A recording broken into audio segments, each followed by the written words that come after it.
So, isn't it great to step away from your work and for most of us, our families and all the craziness of our day-to-day lives and come to a place like this? What happens to me quite frequently, not every time maybe, but quite often is that I'm able to pull back and get perspective on things, my life, my work, and I hope some of you have experienced that as well this week. But boy, doesn't the time go quickly? We were talking at breakfast this morning. Didn't we just unpack? And now we're packing up again. It's just crazy. So time is another whole subject. But today, this morning, I have the pleasure of introducing our speaker. And again, part of that pulling back and looking at the big picture and getting perspective and taking it all in and connecting the dots. I just have a couple of thoughts. And I told Kristie that I would actually not be talking a lot about her, so she's going to introduce herself, but largely. But I'm going to maybe set the stage a little bit. So as I was listening to the sessions that I got to yesterday, I was thinking that, boy, we've come a long way in thinking about children holistically, and families, in fact. So our work has taken this turn over the years where we don't just look at skill building alone, but we look at the context in which families are living and kids are growing. And we look at more than just their skill needs or their knowledge needs. We look at life skills, but we also look at now more and more at their social and emotional needs and strengths. And we incorporate that in our work. And how do we do that? We do that through relationships, because kids, just like all of us, learn through relationships. And so what we bring to the table is pretty important. And now I see, in my work at least, that we're getting to the point now where we're looking at professionals more holistically. So we're saying, oh, wait a minute. So as Jerry Paul says, how you are is as important as what you do, then the question is, how are we as professionals? How are we doing? We're living in an incredibly complex society, very hectic lives often. The families and kids we work with have what seem to be increasing challenges that they bring to the situation. And all of that complicates our work. And so we're now attending to our needs as professionals because, of course, we bring our own set of life experiences, our own parenting experiences and how we were parented. We bring the life events that happen to us every day, and we're finding that it's kind of important to attend to those because they do influence our work. They influence how we think about kids and families, the biases that we have, the hopes that we have for kids. And so we're discovering ways to help each other, support each other, and also take care of ourselves better. So we're really happy to have Kristie Pretti-Frontczak here to talk to us and focus in on that because she's done a lot of thinking about that. And so I hope you'll help me welcome Kristie. Thank you. Yeah. Perfect. Good morning. How are we? Really? That's okay. I understand totally. So we have like 100 things planned for you today, but as Christopher was talking, I already shaped it a little differently, and I read a poem this morning, and one of the phrases that struck me was plan for longevity. And when I was in higher ed for a long time, the word longevity didn't have positive meaning for me. We always talked about longevity and mediocrity. No offense to my higher ed folks, but this morning when I saw that for plan for longevity, it really struck a chord for me. So maybe while you're just kind of getting settled in this morning as we start to dive into our emotional intelligence, just take a second and think what it means to you to plan for longevity. And what would that look like? Are you planning for longevity? Because right away, ideas come to mind of like aging or needing support over time or needing your retirement to last longer. But what does it mean to have lived a good life? Yesterday, we wrote love letters to each other. Well, my participants wrote love letters to me as way of feedback, and people talked about wanting to step into their vocation and wanting to be their authentic self and wanting to do right by the children and families they serve. So all of that is wrapped into, for me, planning for longevity. And so maybe today, what we can accomplish together is to raise our emotional intelligence individually, collectively, as a field, and then help those around us also plan for longevity, but in a way that is like hopeful and in a way that is makes a difference in the next generation. So emotional intelligence is a buzzword. Sometimes people will use the acronym EI, but in our field, using EI is kind of weird because we're early interventionists. And so I often use EQ for emotional quotient. So if you see that, it's the same thing. And so what I wanted to do today was really bring to all of our awareness the importance of our emotional intelligence, and then to give you some actual strategies so that you can leave with a higher EQ than you came with, right? So if we're going to live longer and live, this wonderful life, how do we do that with sort of grace and ease? And so we raise our emotional intelligence. And then how do we help raise the emotional intelligence of those we hang out with? So that could be your own children. If you're raising your grandchildren, that could be the families and the children that you are blessed to serve. So we're going to try to do all of that in a very short period of time. So some of the parts of raising our emotional intelligence take longer, but some things are pretty quick. So we'll try to get you to feel like you have a bag of tricks that help you understand why emotional intelligence matters. Why would you think more about it as you plan for longevity? And what are the outcomes of having a stronger EQ? So again, hopefully, this is my plan, you'll leave with a higher EQ, you'll leave with some clarity about where you stand and what you believe and what's important for your work going forward, and then you'll leave with some specific strategies. But as Christopher said, I'll take just a minute for those of you who don't know me. How did I get talking about emotional intelligence? I'm an early interventionist from the West. So I grew up in Utah and Oregon and Idaho, and it's like, how did I come to be talking about emotional intelligence? So I put a few new pictures up there because my students, when I was at the university at Kent State, would refer to me as the ice queen. And so now when they hear me talking about wholeness and the heart and the mind and the spirit and the body of adult professionals, they sort of internally or maybe externally roll their eyes. They're like, really?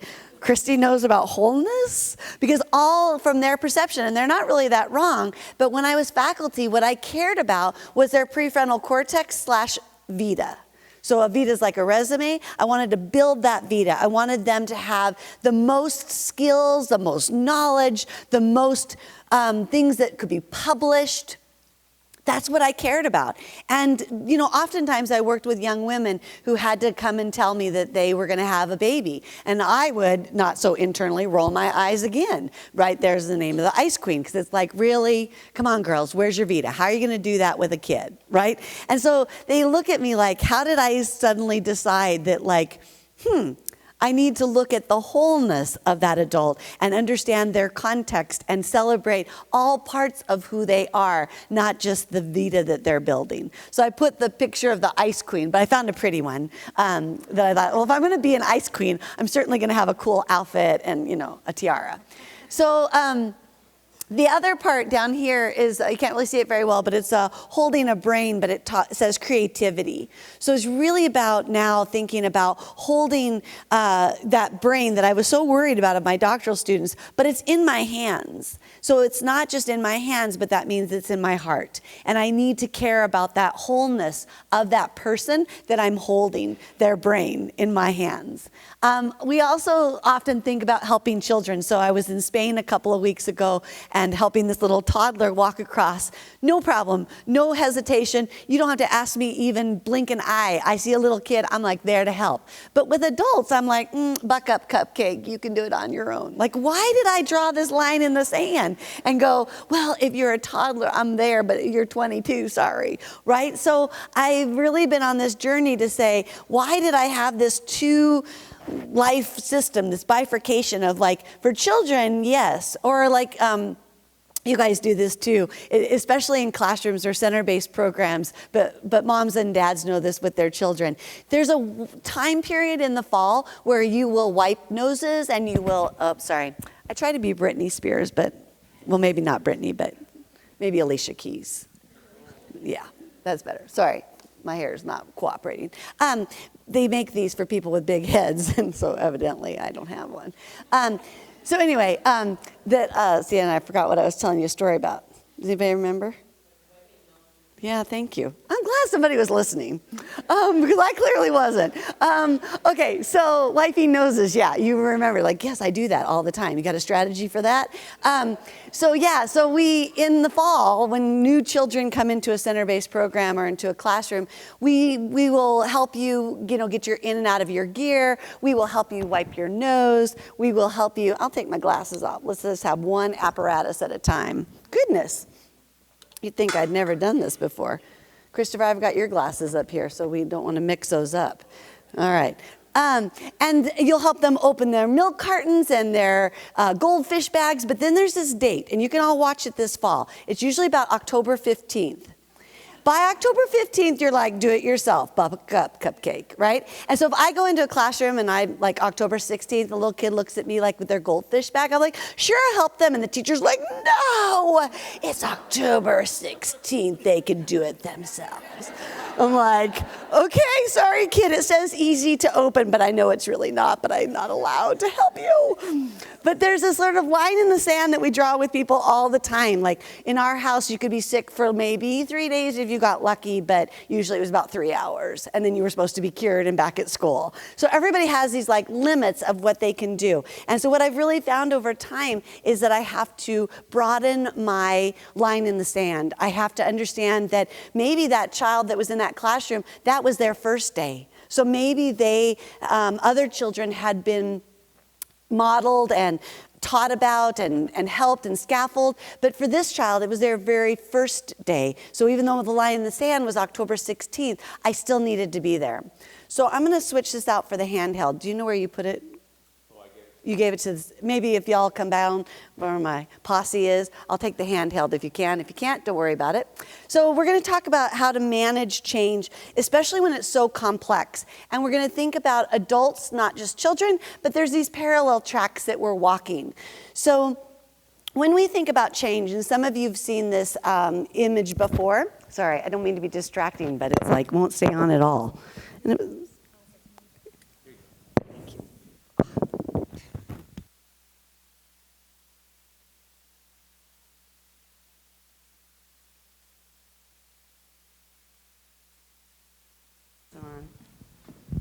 no, it's good. Okay, see, that's why we... Perfect.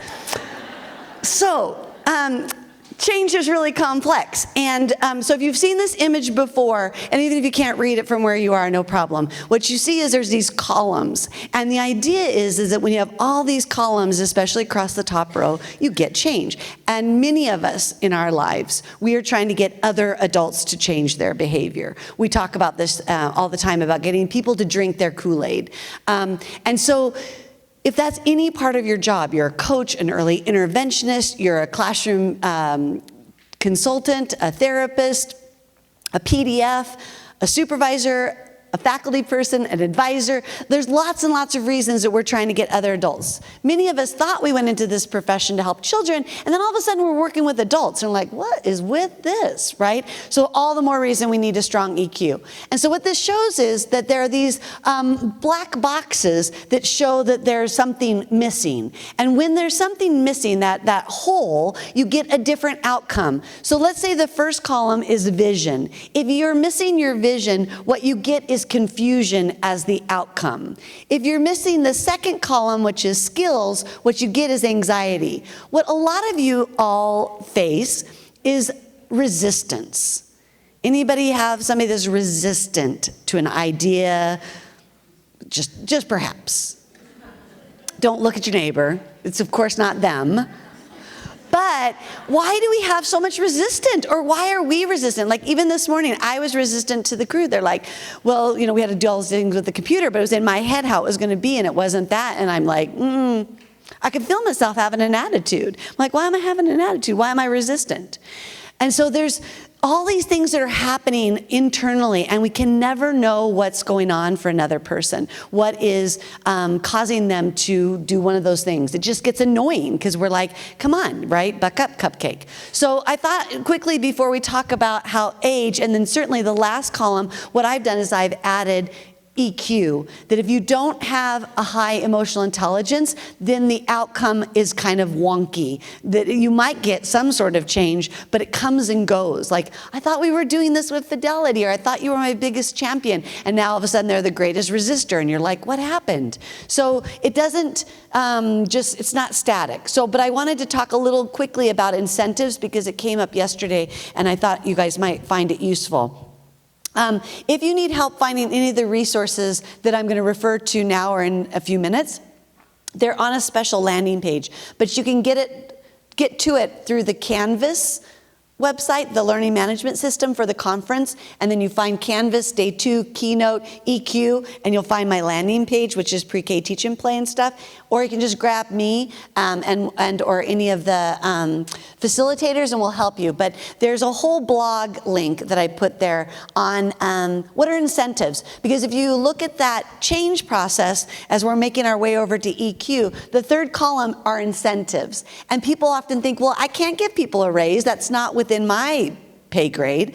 I don't have rank. They already have tenure. That's the reason that they're ignoring me in the first place. So what do I do? Like, what can I do to incentivize somebody who doesn't love learning for the lifespan? They're like in it for the check, even though it's like 50 cents. Like, what can I do, right? So how do we help adults feel like there's an incentive? So there's a whole blog for this with some ideas, but I'll just give you 3 quick takeaways that if you're facing resistance, instead of trying to do things like vision setting or try to give them more skills and send them to the Summer Institute, maybe what we need to step back and look at is there an incentive? So there's 3 ways to look at an incentive. The first one is, what have you done to stay the same? So continuity is an underutilized aspect of change. If we're going to do something different, what are we going to do that's still the same? What are you going to hold on to? We talk about, from a Vygotskian perspective, scaffolding. So think about the zone of proximal development for adults. What is just next for them? If it's too big of a leap, what are you going to do to scaffold and support them? And you may need to ask them, what do you want to hold on to? What is your security blanket? What do you want to take as your transitional object? So same things we would do for children, really apply that, not in a childish way to adults, but in a compassionate way, to understand that we all need something to come with us. Make sense? Okay, so if you're facing resistance, first you have to be aware of it, which is going to come back to your own EQ here in a minute. Once you're aware of it, instead of rolling your eyes and going, come on, buck up, cupcake, I've told you this 100 times. As my friends in Canada say, if you've told someone things multiple times, they're not the slow learner. Well, I can tell you again. If you have to repeat yourself, basically the person is not the slow learner. So if you say to your kid, I told you 100 times, step back. Just repeating it louder doesn't really help. I know we think that is like the hallmark of special ed is, oh, if you didn't get it here, let me take you here and say it louder, or over here and say it again louder. No, we got to step back and think about, am I scaffolding and supporting? So that's the first thing. Where are you building continuity? Second strategy to get incentives is to think about what's motivating. We might think what's motivating, so we bring chocolate, or we think what might be motivating is some sort of book or thing that we kind of liked. But we may not know the adult well enough to know what they're interested in and what will motivate them. So this is back to what Christopher said. Relationships are the active ingredient. You need to know that person. You need to know what is of interest to them and things that will, keep the momentum going from their perspective, not from yours. And then the last one is always tie it back to, why does our work matter? And sometimes we forget, we get so hung up in compliance or how to fill out the form or when the TSG is due that we forgot, why are we doing it in the first place? And that might be a hard question. You're like, roll your eyes because they told me I had to. Okay, why did they come out and say, yes, you should do this? Like, peel it back, peel it back, peel it back. And always get to, why does this matter? And start asking each other. If there's a rule that is, left over from 3 superintendents past go, and you're still doing it, maybe you need to let it go. They've gone, and you're still carrying it. So why does what we're doing matter? So those are just really quickly 3 things. If you're feeling like there's resistance, as I get into emotional intelligence, you're like, yeah, they won't try that. No, they're not going to raise their EQ. No, you don't know who I work with. Well, I don't know, but I probably know someone like that. So this might help. Just think about why you're facing resistance. And then a quick note, because it's just kind of fun. Not so fun for us older people, but we get to poke fun at our young colleagues for a minute, so that's kind of fun. So the age plays a role too, and it doesn't mean that when you're old you can't learn new tricks. It just means it's harder. And so what I want you to understand is that when you're working with adults, you're working with age diversity. You're working with not only different generations, but you're working with neural pathways that are different. So hugely oversimplification, but I think it'll make the point. So you look at this graph, and what you do along the bottom is you find your age. So any of us who are approaching 70, don't worry, it doesn't end, right? We're planning for longevity. It's just the graph only goes till 70. I'm gonna have to edit that and make it, longer. And so what this does is comes from the Center for the Developing Child out of Harvard. And so you see age across the bottom, and then there are these 2 lines. One is red and one is blue. And what happens is the gap is really amazing in early development, meaning I take a breath and I learned language.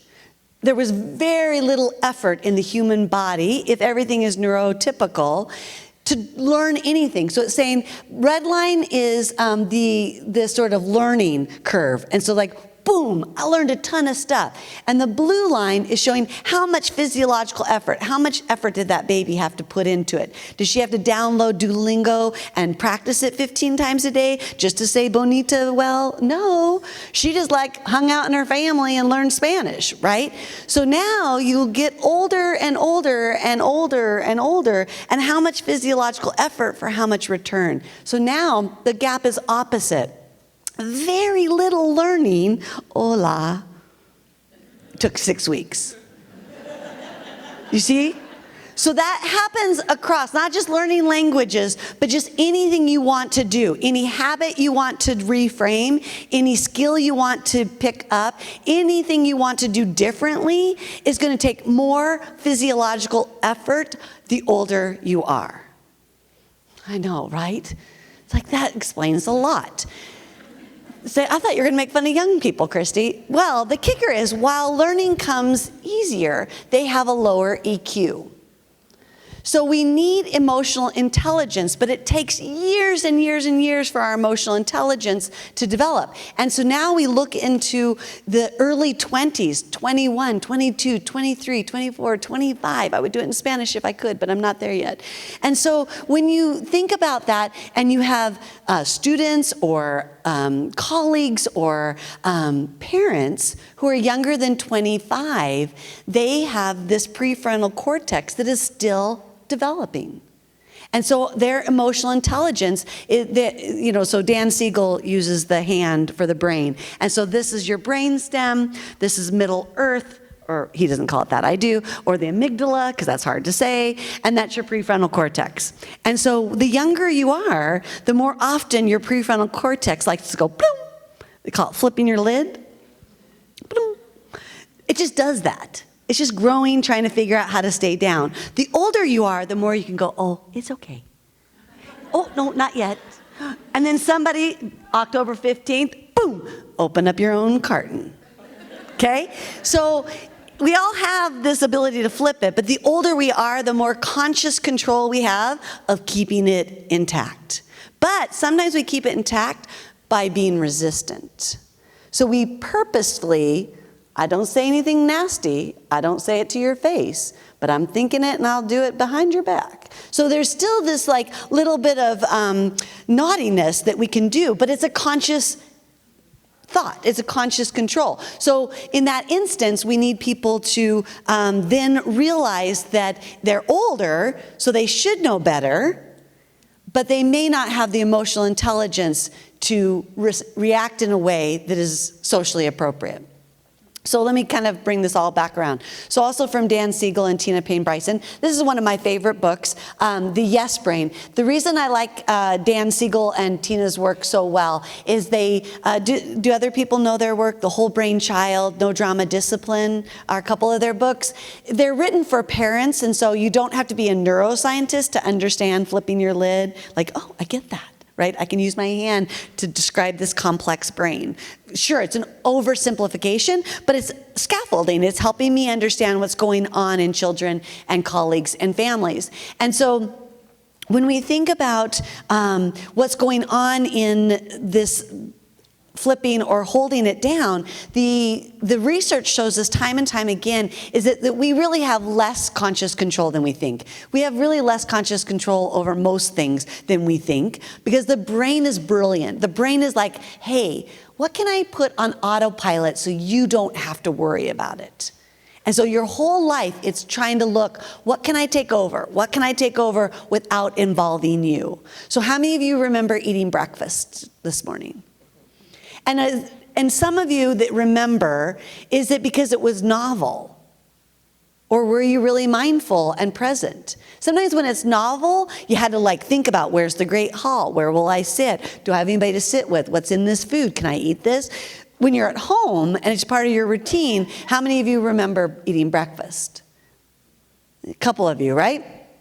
So we talk often, we said yesterday, like how many of you have driven to work and not remembered driving there? Because it's autopilot.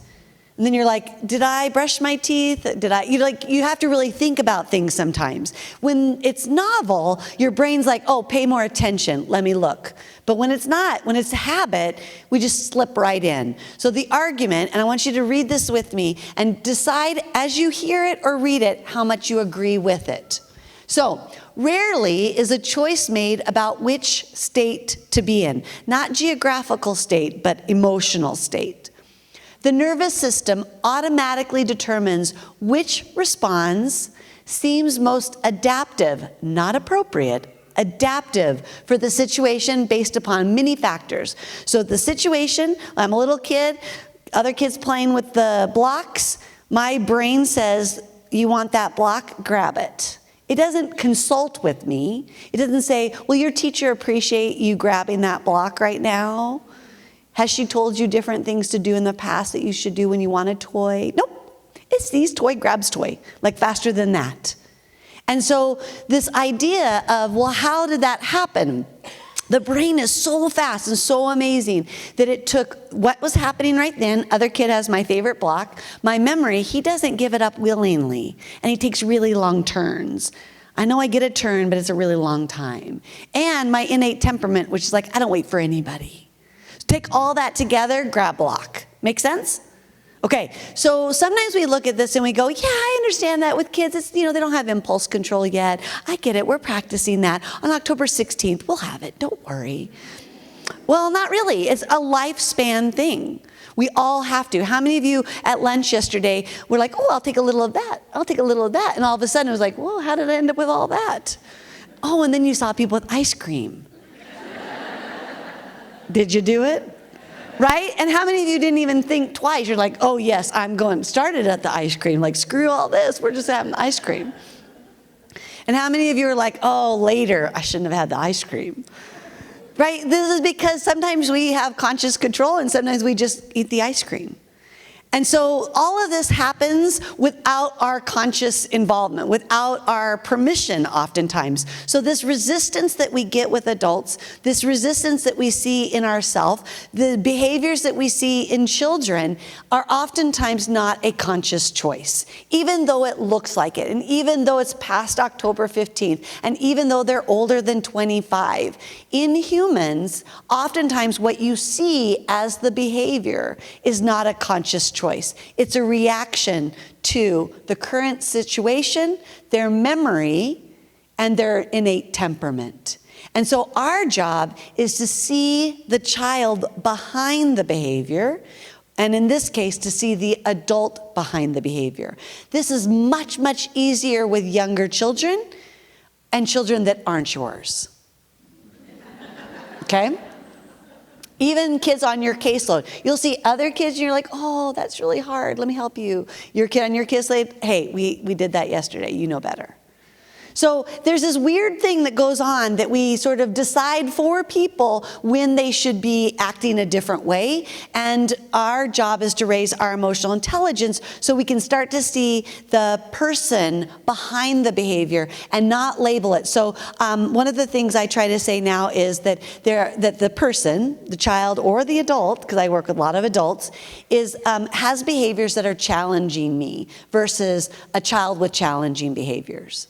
Do you see the difference already? So I say the child has behaviors that challenge me versus the child has challenging behaviors.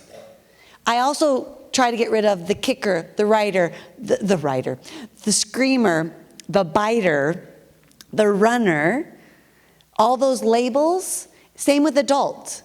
The unmotivated, the apathetic, the can't wait to retire, the resistor, the naysayer. Do you have other words? Probably ones I don't want to hear. Yeah? So any of those labels we've given to other people, they're purely labels. Our job is to raise our emotional intelligence to see the person behind that behavior. And the less lovable that person is, the more compassionate, empathetic, and higher EQ we must have. It's hard, don't get me wrong. And sometimes we'll consciously turn our back. I do this with my husband all the time. I will consciously decide to stay mad. So we've been together for 30 years. Yes, I was married in 1992? No, 1902? Yeah? No, 90. What year was it? 91. Sorry, I had to think. I'm like, it couldn't be in the 90s. It had to be in the 2000s, but then it doesn't get to be. So yeah, I met him in 88. That's how it goes. So somewhere around there, it's 30 years. See, it's all good. So when we think about, our spouses or our partners or our significant others in our life, so like, we had this rule when we were first married not to go to bed angry. I think it was my rule. But, 20 years in, certainly 30 years in, I'm like, whatever, we're going to bed, right? And so I value sleep. And so then I'll get up in the morning and I forget things, as you've kind of noticed in the span of 20 minutes. And so I'll wake up and I'll be like talking to him like that's all good. And then I'll be like, hey, wait, something's amiss. Oh, right, I'm mad at you. And then I'll go back to putting the silent treatment. That's not really me flipping my lid. That's just me consciously deciding to be snarky. Okay? So there are times where we can misbehave and people do it on purpose. So I'm not saying you have to just excuse any behavior you see and think, oh, this is someone who needs love and compassion and empathy. Sometimes we can be, the older we are, we can consciously choose to. But if you're younger than 25, I'm going to argue that most of the time you don't have conscious control over it. Not 25 months, 25 years. There are only 2,000 days between birth and kindergarten. 2,000 days, y'all. And what do we expect people to do by kindergarten?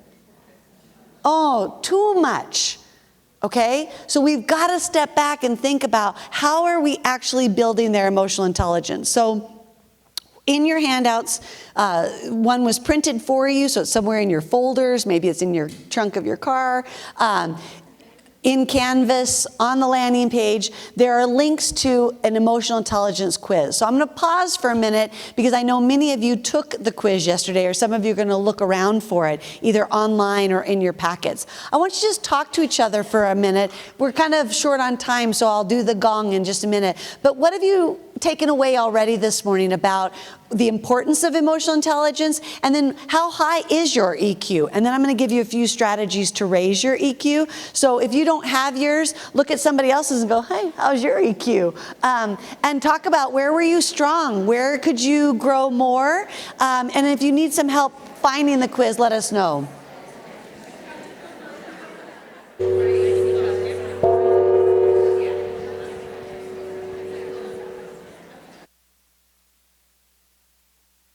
Okay, so for any of my researcher friends out there, this quiz is much more like GQ kind of Cosmo magazine quizzes than it is Myers-Briggs. So don't worry about it if you're like, this is totally not me, or if you're like, this is totally me. Well, the technical adequacy of it is just for fun. So it's sort of like on Facebook, which, movie star you most like. That's kind of the quiz. But it's a good tool to start bringing awareness to this topic. So there are 5 areas within the quiz. Different researchers and people talk about emotional intelligence with different constructs. And so in our work around early intervention, early childhood special ed, we've narrowed it down to 5 things. And so I'm going to try to give you some strategies under the first one, which is self-awareness. And then just know that on the landing page, there are links to tons more strategies that you can dig into. So they all sound very similar, but it's self-awareness, self-regulation, which is my lowest one. I keep working on it, but someday. Situational awareness, social awareness, and then spirituality, which sometimes people think, that's a kind of a weird one for, working with school districts and so forth. So you might want to dig into it, but it's really about connections, about relationships, about being able to shed more light than dark, about being your authentic self. So there's a lot of things, especially around being a leader or a coach, about how you connect with people and get them through change. A lot about reflection that comes into this broader term called spirituality. So if you look at that and maybe you have a very strong religious practice or even a spiritual practice and you're low, it might be how we've defined the construct. So don't feel like you all have to go to church or anything like that. It's just really about, sometimes we've become our ought self instead of our ideal self. So an ought self is someone says, you ought to be faster, or you ought to be taller, or you ought to be smarter, or whatever we think people think we ought to be. Maybe they didn't say it, but we think they think that about us. You got it? That's the ought self. And so when we're living this other life that we ought to be, people thought, like you're the middle child, so you ought to be the, person that brings everybody together, or whatever label somebody has put on you. You ought to do this. You ought to be able to juggle, a family and a dog and a cat and a parakeet and a job and 6 home visits. You ought to be able to do that today, maybe by lunch.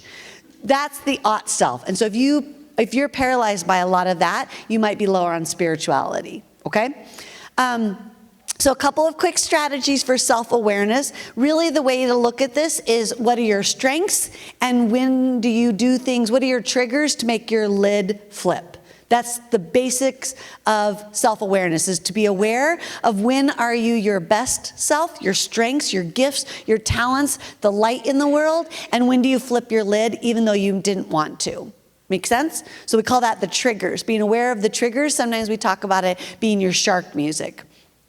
So this is a couple of you that have hung out with me and maybe you've seen this before, but it's a good one to start with. So on the left-hand side, this is a place of rumination. This is when we're more in our amygdala. This is when we're more reactionary, when we're more emotional, but in a way that is not conducive to the situation. So we don't want to say that emotions are bad. No emotion is bad. All emotions matter. It's just which one will serve this situation in moving to a productive end, and which ones are me saying, oh, I'm just not talking to you. Do you get the difference? Okay. So on the left-hand side, and you're welcome to take pictures if you want to bring things closer to you or it resonates with you. This is from my friend Petra Kolber's book called The Perfection Detox. And I didn't ever know I was a perfectionist. When I first met Petra, she does a podcast and all this work around perfectionists. And I was like, oh, that's really nice. I bet there's a lot of people who really need that. Yeah, I could see that. I could see there are people that really try to be, because in my mind, a perfectionist looked all put together, right? They didn't have trouble with their mic, and they had just the right everything. They were perfect. So like that wasn't me, and I didn't realize I was striving for that. And so she wrote this book, and she sent it to me, and it's called The Perfection Detox. And I started reading it, and I'm like, damn, she wrote a book for me. That was really sweet. So the takeaway for me from the book was, do I spend more of my life ruminating or more of my life in this sort of reflection mindset? If you spend it in the green zone, you are more self-aware. You are working from your strengths. When you are in the rumination, your lid is more often flipped, you're reacting more, and your EQ is lower. It doesn't mean it's lower forever, it's just in that moment. So let's just pull out a couple and see which ones are maybe true of you. The third one down is my biggest one. So how many of on your phone, you get the little pop-up of a text or an email, you can only read who it's from and maybe 3 words, and you know exactly what the rest of the message says, right? You know somebody's dead. Or you know somebody said no, or you know somebody's whining, whoever, it depends. Or you know somebody, it's good things, but usually when the mind goes there, it's somebody that triggers me. I didn't even have service, so I couldn't even open the email or the text, but I know what they said. That's that third one down that says, I fill in the blank with my own stories, working with facts, not so much. So then later, when I do read the email, then I have to look at the facts. Do you see the difference? So if you find yourself filling in the story for somebody else versus working with facts, your EQ is a little lower and you're working from this place of rumination. Another one is that this viewing challenges as a threat. This might be something that you can see in someone else. So when you get that resistance in a colleague, you think, this is going to be great, this is wonderful, or I've done everything but a backbend to support you. Why are you still resistant? We haven't uncovered what is really going on for them that is something as a threat. You're like, that's not scary, that's not threatening, your job is fine, but maybe they don't know that. Okay? So it's like, how many of you are extroverts raising an introvert? Or how many of you work with children who are introverts, but you're an extrovert? How about the flip-flop? You're an introvert and you're hanging out with a whole bunch of extroverts. So I have a colleague, Myra, she's an introvert, I'm not. And we'll be designing an activity for a preschool, and I'll say, oh yeah, they can go in the dramatic area, and they can take on roles, and they can play, and she's like, or they could go to the writing area and journal. I'm like, what's the fun in that? And she's thinking, I would be mortified if I had to go to the dramatic play area. Like in her mind as a kid, that would be like the most paralyzing thing ever. And so this idea of what is threatening to us is not always what's threatening to someone else. So the more you spin around without facts, trying to cure whatever you think is going to be their resistance, then you're just mad in the end when they're still resistant. Do you see how EQ comes into play? That you need to get all the facts, and you need to be able to see what their threats are. The other part of this is looking at what is your shark music. So this comes not from the Baby Shark, not that. This is old school. Remember, I'm old, y'all. So this is from the movie Jaws, and it's the theme song. And if you're young and you don't even know what Jaws is, just Google it. And at lunch, the barbecue, your friends can be like, you don't know what Jaws is. The bad thing is when you watch it again, you're like, oh, it's not that scary. But in your mind, you're like, oh my God, I could never go swimming again, right? Anyway, the Jaws theme song has that music that's not the Baby Shark music, but like dun dun dun dun dun dun dun, and you just want to scream at the TV, which was far away, and you had to turn the channel by yourself. Remember those days? And you had to it's so scary. And you probably saw it in a theater because we didn't have, VCRs and all those things back then.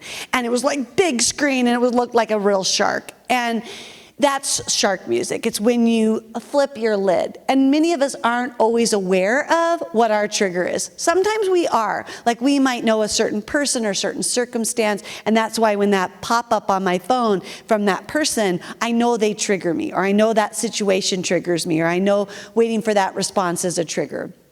I may not always respond well because I don't always have conscious control, but the more I raise my awareness that that's my trigger, then I can start to work with it. So you need to be aware of, and then for those of you who are coaching or supporting other adults, how can you help them become aware of their shark music? You can even do this with much younger children when we talk about name it to tame it, when you do the mood meter, which is out of Yale, when you do anything that might be from Cephal or Taxi or from the pyramid about identifying and labeling your emotions. All of that, naming it to taming it, is really to understand your shark music in a 3-year-old. So they may not understand the analogy of shark music, but having them understand where that big emotion is in their body, what it feels like, and what to do about it, starting that really, really young is critical to our emotional intelligence. So we just might need to do some of that work with some of the adults that we hang out with as well. So part of your strategy is to be aware of your shark music,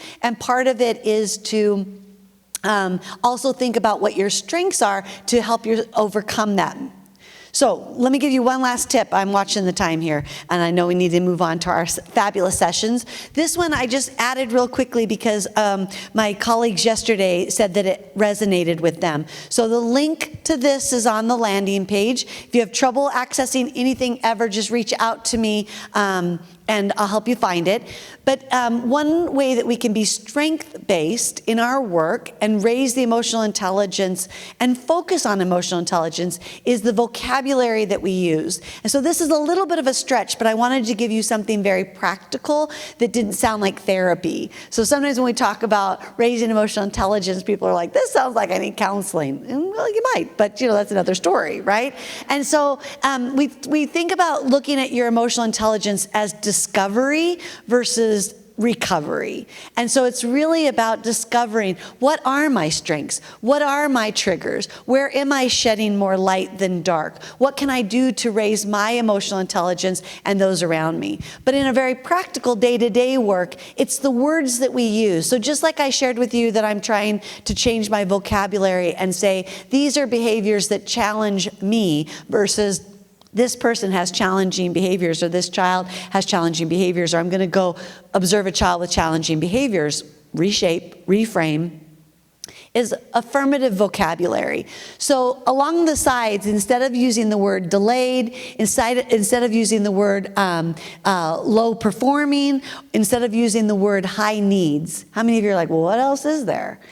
I put a handout on our landing page this morning with replacement words, how we can begin to use affirmative vocabulary, not just strength-based, they're really cute, they're happy. No, it's still objective, it's still part of your present level, it's still part of your baseline, still part of your report, but it's a way of talking about other human beings that affirms their strengths, affirms what they bring to the table that is good in this world as we plan for longevity. Does that make sense? So if you have trouble accessing that, let me know. But in general, even without my handout, your takeaway message is, as you try to raise your emotional intelligence, really think about that opening remark that I had in terms of how are we planning for longevity with this family, with this child in mind. How are we thinking about what is their path forward? Not just their placement, not just about the services and supports, but they're really this long-term plan for longevity that is one that's filled with a sense of belonging, that's filled with a sense that I matter, that feels like that this is all where I'm loved and people are compassionate and empathetic. Wouldn't that be an amazing space?